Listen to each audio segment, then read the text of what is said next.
Good evening. Welcome to Paddy and Pal's podcast. We have Judd with us and Paddy, and of course myself, but they've named me Dan the Sack Man. I have no idea why. Okay, so what we're going to do is we're going to start off with Judd, and he's going to talk about his new blade that he's just bought from Ashley Harrison. There's two of these, but mine is the blue one. I just managed to get in on one of Ashley's Instagram drops, and I don't know what I have to do to get this blue one, but it's on its way to me now. I probably had to sell my soul or something like that. But now Paddy cannot lord it over me with his green Damascus because I've got these now too. Good old Irish green. Well, Look, I'm going to have naval blue, though. So, there might be room for an exchange at some point. well, you just never know, but no. So I do love like a traditional slipknot, not Ashley Harrison, are amazing. But I think if that could have like a really old sort of like even French oak or something like that on it, I just think for me personally, that would be the icing on the cake. Yeah. Absolutely. What sort of blade shape would you want on it, Dan? Oh, this I keep changing. I'm terrible. I really, and I'm gonna no. Do you know? I'm gonna stick. I'm gonna stick with it, and I'm gonna say spear point or drop point, whatever you want to call it, like a standard sack blade. Even sheep's foot, lamb's foot, something like something like that. He You does mean have like beautiful that? sheep fruit.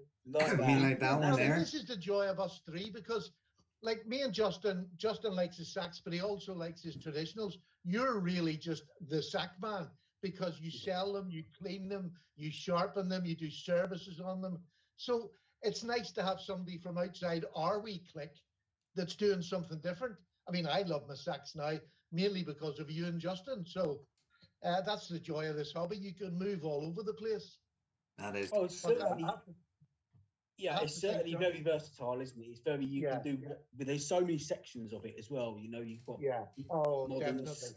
slips, Uh, lockbacks, yeah, everything, haven't you? Just yeah, everything. And I like a bit of everything, although I'm mainly traditional, but I do like locking knives, any sort of knives. I love collecting, as you know, the older model knives. And Justin's the same. He's got a good collection now of traditional knives. And he's getting custom knives already, and he's only started, I which is know. great to see. But it's funny though because I was talking, mentioned it to you, Paddy, and I mean Dan's actually been the victim of it because I was Dan, that wee clip point, that wee, what was it? What was the clip point I got off you just to have a look at it? Was it? It was it was it was a Schrade, Terrains wasn't in it? Copenhagen? No, not Yeah, the Copenhagen. Schrade Copenhagen.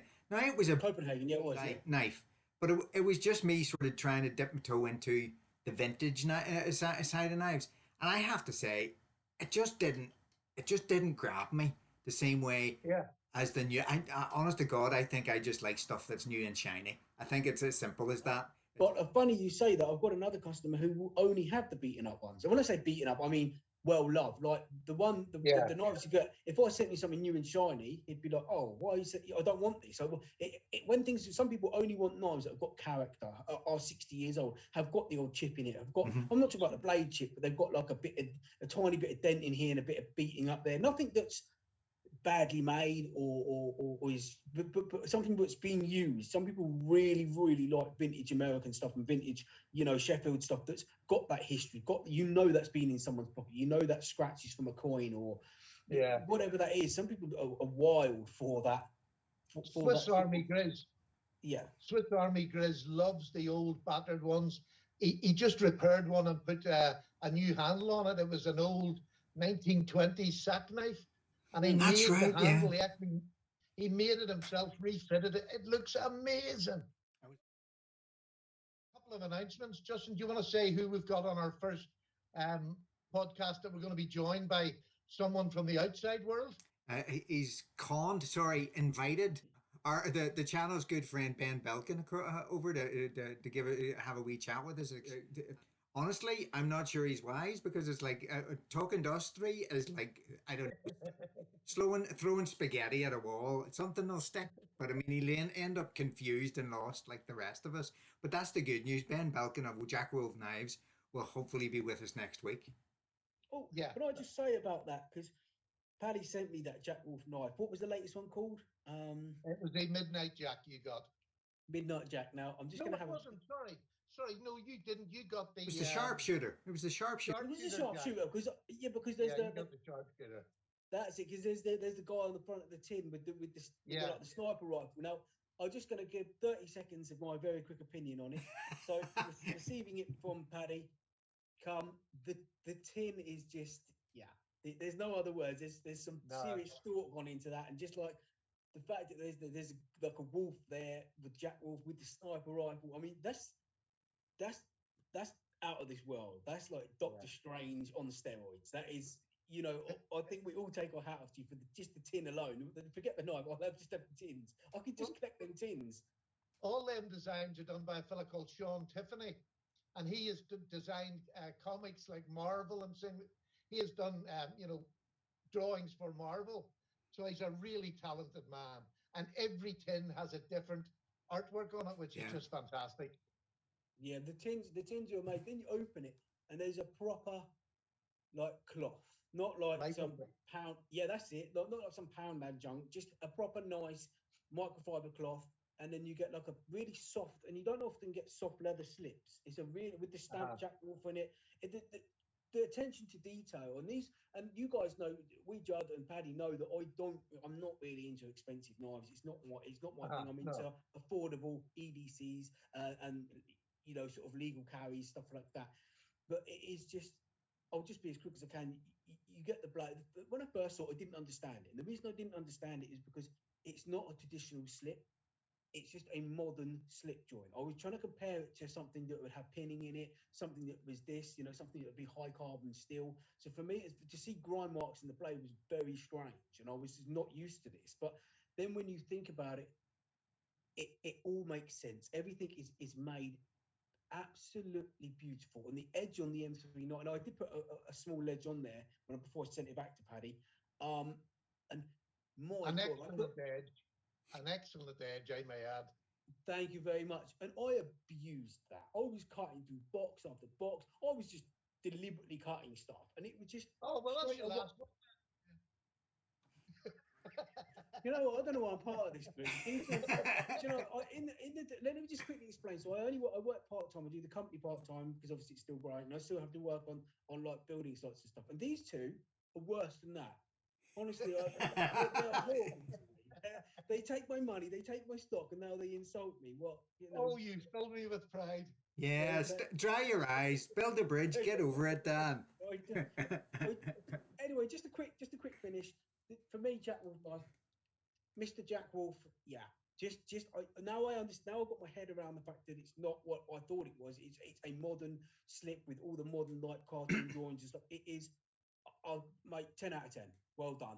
And when I spoke to you, you were completely confused as to what sort of what you were to put it up against, and you didn't have anything else, in your sort of. No, that is like a league in its own. Yeah, it's high end. It's not like the other customs and stuff you see and things like that. Well, I haven't seen many because I'm into them, but what I see, that's he's done something that others haven't, and it's not just the knife; it's the presentation, it's the different scales you can get, it's everything, the packaging, from start to finish. It's a new experience. I tell you what, for me, that was a new experience, and I know it will be to others. So sending you something completely out of your comfort zone, it's great because I'm sure Ben will agree when he comes next week. You need everybody's opinion, and Ben loves to hear people, whether they like it or they don't like it, and he'll defend what he thinks is defendable. But I mean, if you just don't like something, whether it's financially or aesthetically, you just have to say exactly what you like. The other thing I wanted to talk about was sharpening, and what you use for sharpening mostly. I know we all use maybe 2 or 3 different things. Maybe not so much you, Justin, because you're sort of newish at it. I would take it. But what would you use for sharpening one of your modern knives? Well, I started with a whole. It was funny, we were talking about this earlier, and we've got this range of expertise here, and I'm really the beginner, because I've got a range of whetstones that I've sort of built up and try to use, but could never ever get any degree of satisfaction, either because I didn't have the discipline, or I didn't have the concentration or the patience. I think it really comes down to patience. I expect these things to be done in 5 minutes as opposed to You hear the stories of the Japanese bladesmiths who spend like months sharpening a single sword blade and things like this. I was spending 5 minutes and getting frustrated because I wasn't getting anywhere with it. So patience was a big thing. But then I moved on to a version of the Lansky turn box, which really worked for me because it just helped me get the angles right, which was great. And then I started looking at a load of podcasts and stuff about how to sharpen and bits and pieces. But it didn't really hit until I got the workshop, and it was thanks to Paddy's recommendation. He actually lent me you lent me yours for a week or two, and I finally That's right. with it, and it was the first time I've ever. I'd listened to all these videos, and they'd kept on talking about raising a burr. I never could understand what that meant until I used workshop, and then I could actually feel. And I took a wee jeweler's loop, and for the first time ever, could see a burr. So Yeah. that's when it clicked. That's when it clicked, and it started to make sense. So the workshops made life an awful lot easier for me. It's not perfect. It works better on some knives. Really small knives, it's hard to get the angle on it. Um, Uh-huh.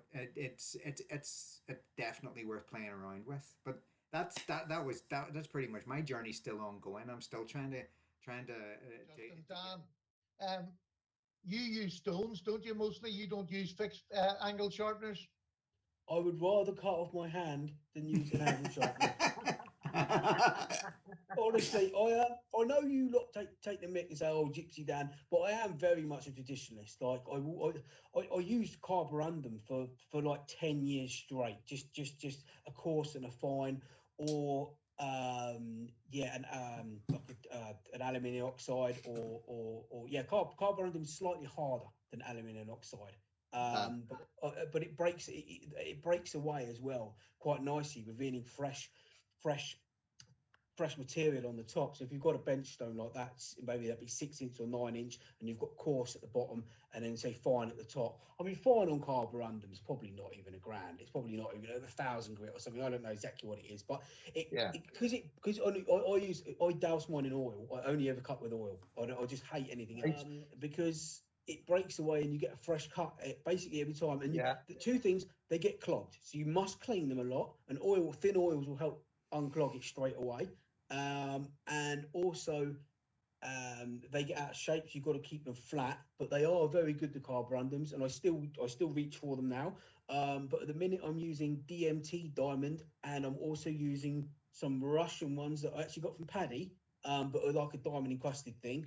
They're nice, and sometimes I just use a bit of scratch sandpaper. Just lay it on a Yeah, bit of well, wood. Start off with like a 120 grit, and then go up to. I've got sandpaper up to 10,000 grit. Sometimes if I just can't be in the mood, I'll just use sandpaper, and that can be on sheer. Because I know Paddy and we Judd know that I also have a little service in a garden centre. Where I repair people's tools and sharpen them. So it's not always knives, and I could be doing shears. They could be like 12-inch long shears or stuff like that. So I use a lot of different variations. I also have the mini, like they look like a paddle, the DMT ones. You can get right Yeah. into stuff. Or if you look on Instagram, I've got like secateurs and stuff I've taken apart and sharpened. So I use a Yeah. lot They're of good different for that. stuff for different things. But yeah, bench stone, no guide, no machinery. Yeah.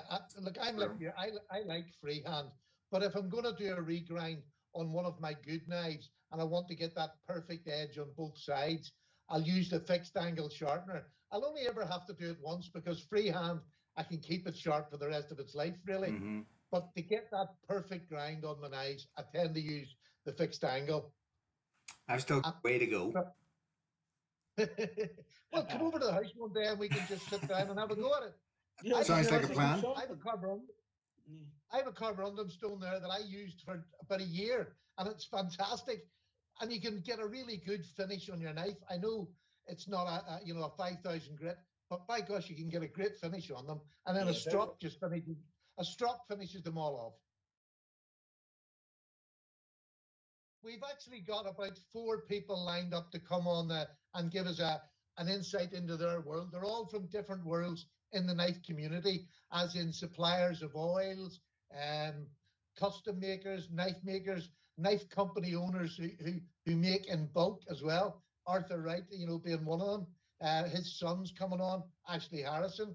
So over the next few weeks, you've got some really great people coming. And once I've got them four out, I want to pick somebody from Paddy's subs to come on and talk with us. Bring a knife on, bring a subject, and sit with us and have a conversation. So I'm really excited for that as much as Ashley Harrison. Oh, Stephen, did you say we've got Twisted Assist coming as well with his new? Yes, we have. Yeah, his James new from Fantastic. Twisted Assisted. James is coming from Twisted Assisted. So it's we're getting a good mix of people, and I'm really looking forward to the future. And just want to thank Justin for his expertise. He sets all this up. I don't. Me and Dan the man are a wee bit inept at doing anything technical. I think Dan's better than me even. And you shouldn't be thanking me until this is in the bag. Everything could go wrong in the edit, Paddy. So let's wrap it up now, and hopefully we can get this out for next week sometime. Lovely. That's great. Thank you very much, Justin. Guys, Thank nice you, Dan. talking. And, Thank you, everyone. I'm not- Take care. So there we go.